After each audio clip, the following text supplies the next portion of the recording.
There is a political war a-brewing between Elon and a lot of people, especially in politics, especially Democrats and also a whole lot of Republicans. He said he would personally spend whatever it took, billions I think it was, to oust anyone who didn't support the Matt Gaetz nomination. Bit of a weird move considering Matt Gaetz' history and qualifications, but this is kind of how Elon operates. And now we've got a war with Gavin Newsom over the potential for a California state EV credit that would be written somehow to specifically exclude Tesla. Can they even do it? And what is going on? That's what we're going to explore. I'm Brian. Welcome to Futuraza. No music because I want to get this out quick because if I don't, I'll chicken out. And this has to be said. So what is going on? Well, there is a very real possibility that the $7,500 IRA credit will be going away. And if that happens, as Trump promised when he was campaigning, then it's going to slow adoption. That is just the bottom line. It simply will. There are a lot of people who are price sensitive, and this will make the price more. Now, not everyone qualifies for that $7,500, specifically very rich people, but very rich people are not the biggest market share of consumers for automobiles. So let's start with, how is this legal? How could you possibly write it in such a way that it would exclude one company and wouldn't immediately be thrown out? The same way it was written in the Obama years.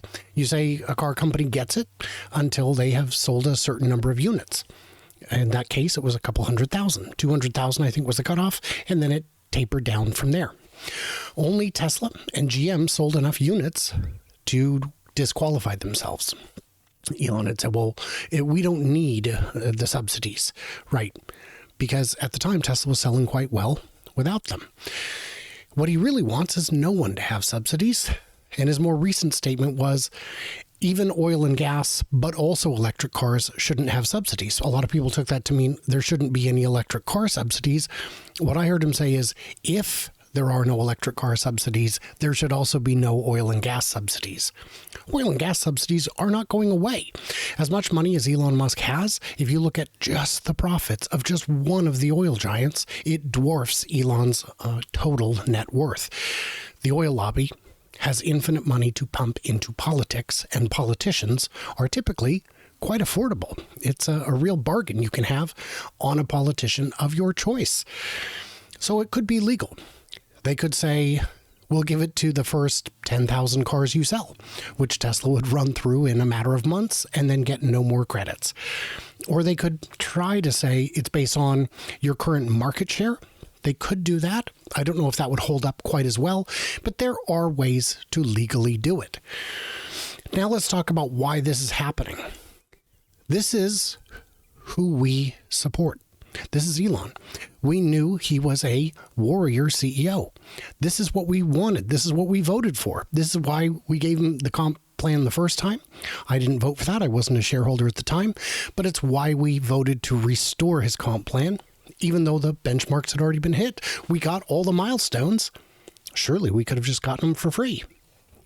We don't know yet how important that vote was or if it's in any way binding, but this is the guy we voted for. We knew that this is the kind of thing he does. Now, you could argue that California started it. They started the whole thing during the lockdown. They were very unfair. No, one person was unfair. The interim director of the county health department in Alameda County in California. That director overstepped their bounds, I would say dramatically. That wasn't a California thing. That was one person at Alameda County, maybe two or three people at the health department in Alameda County. California was already back open. All the other states were open. All the other car factories in the entire country were open. Tesla stood alone as the one car factory that could not resume full operation. Anything beyond the essential operation, which they'd fought over that too.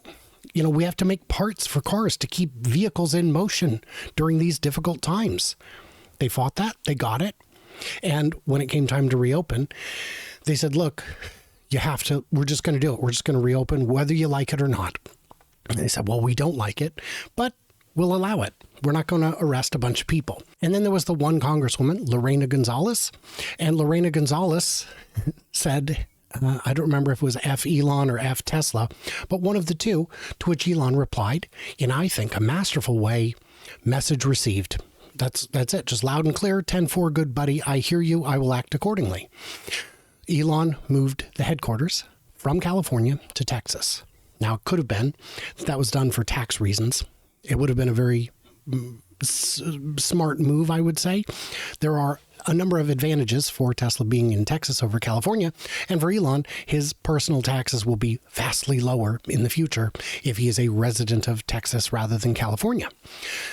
So Elon took the actions of one or two, maybe even 10 people and punished the entire state for it. And I think that is unfortunate.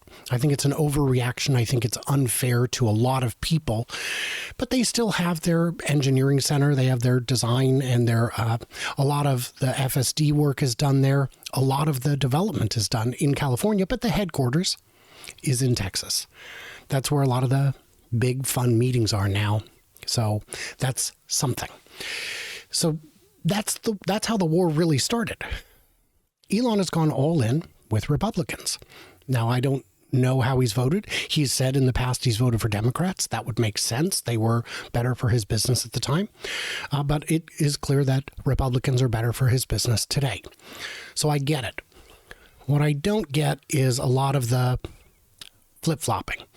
Saying he would do something and then not doing it, saying he wouldn't do something and then doing it.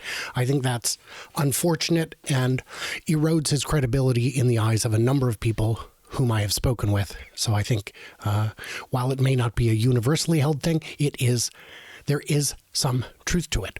Now, here's the thing. I said we're at war. We are at war. Elon, Tesla is at war with the state of California. Look, the war's over. We won. The war is over. We won. We got everything we wanted. Elon got everything he wanted. He's got the biggest megaphone in the history of the world. By far. X is ginormous. It is impossible to argue. People who despise it still have to say X, formerly Twitter, and it kills them every time. If that's a victory, we won. He's got the interim Alameda County Health Director is gone. Lorena Gonzalez is no longer in politics. She's gone. He got everything he wanted. And he got his president elected. His candidate of choice, Elon, got him elected. And Trump knows that. Trump knows that he is indebted to Elon for that victory. That victory made all of his legal troubles go away. It made all kinds of things just plain better for not just Donald Trump, but also for his family, who is doing very well from these situations.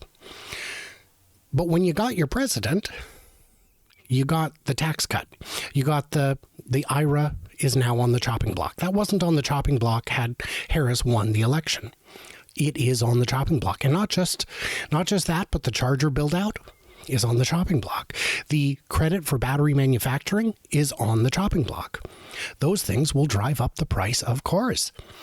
The battery manufacturing credit, let's say you got a 100 kilowatt hour pack in your Cybertruck, it's about that. Or your Model X or S Plaid, you got about a 100 kilowatt hour pack.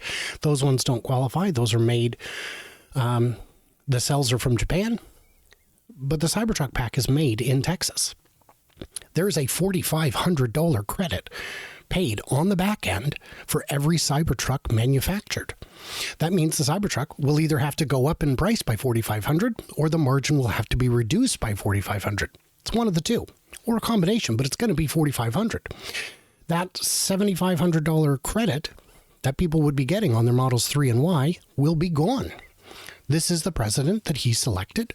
This is his doing. Governor Newsom believes this is the wrong approach. We want more incentives for people to do the difficult thing, to understand that it's sometimes the better thing. Well, people should just be smarter. I agree. I agree entirely. That's what this whole channel is about. If people were automatically smart, I'd be out of a job, but I'd be happy. People are stubborn. People are difficult. People have beliefs that they don't want to change, even when presented with new information. If you don't know what price elasticity is, It's an interesting read. You can look it up. It's basically saying that there's a sweet spot for any product or service that is sold. If you sell a widget and people say, "Oh, I think, boy, I'd buy that for $5." You say, "What about 4?" They go, "Ooh, at 4, I'd buy 10 of them." What about at 20? I wouldn't buy any. Well, that's true of all products and services. There is a sweet spot at which your product will sell very, very well. And the lower the price, the more likely it is to sell in high volume when people understand the value and utility of your product. Unfortunately, for people like Ford and GM, that sweet spot is a number that's lower than their cost to build the car. For Tesla, it is not, but it could be. If prices go up, if the credits go away, the value proposition begins to erode. It sounds like that is what Governor Newsom recognizes, which is why he is saying, if the $7,500 credit is gone, we will work to supplement it in the state of California so that adoption in the state of California can continue to grow. Elon doesn't want that credit. He's going to spend tens of millions of dollars to elect someone who has promised to get rid of it. Elon says they don't need it. They don't need it. This war doesn't need to exist. It's over.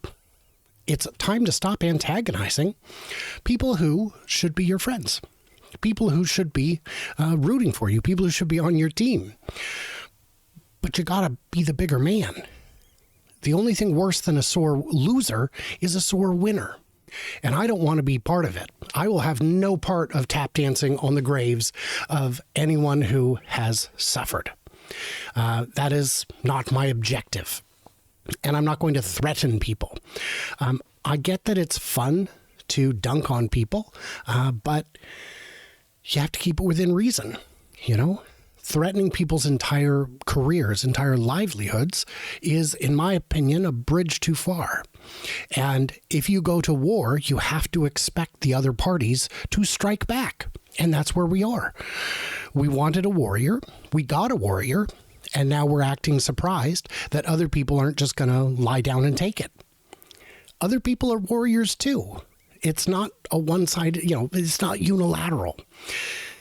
He's got the FU money and he's got the FU attitude, but you can have FU money and still be a nice person. I knew a number of people growing up. I was a paper boy in a pretty nice neighborhood, and all those people had money, and almost all of them were very nice, very kind, very humble, and, just generous people. There were a couple people who weren't, but boy, did they stick out. And they were not popular. So I don't know what to tell you about that, but it wasn't good. So we won. Let's move past it. Let's try and mend some fences. Let's try and build some bridges. We torched the last one. Let's do better. That's where we're at with this. I get where Governor Newsom is coming from. He wants affordable cars in his state, electric, clean cars. But the only manufacturer in the state of California making vehicles at scale has just put a president in place who doesn't share that objective, who is working actively to, as he says, drill, baby, drill. Great. That's what you get. What did I miss? What did I misunderstand? Leave it in the comments below. Try to keep the partisan stuff to a minimum. It's not productive. It's not helpful. And, maybe you can subscribe. If you're not subscribed and you liked this video, please do, because I'm going to get some unsubscriptions from it. I do. It happens every time I tell people things that are uncomfortable, that they do not like, but are true.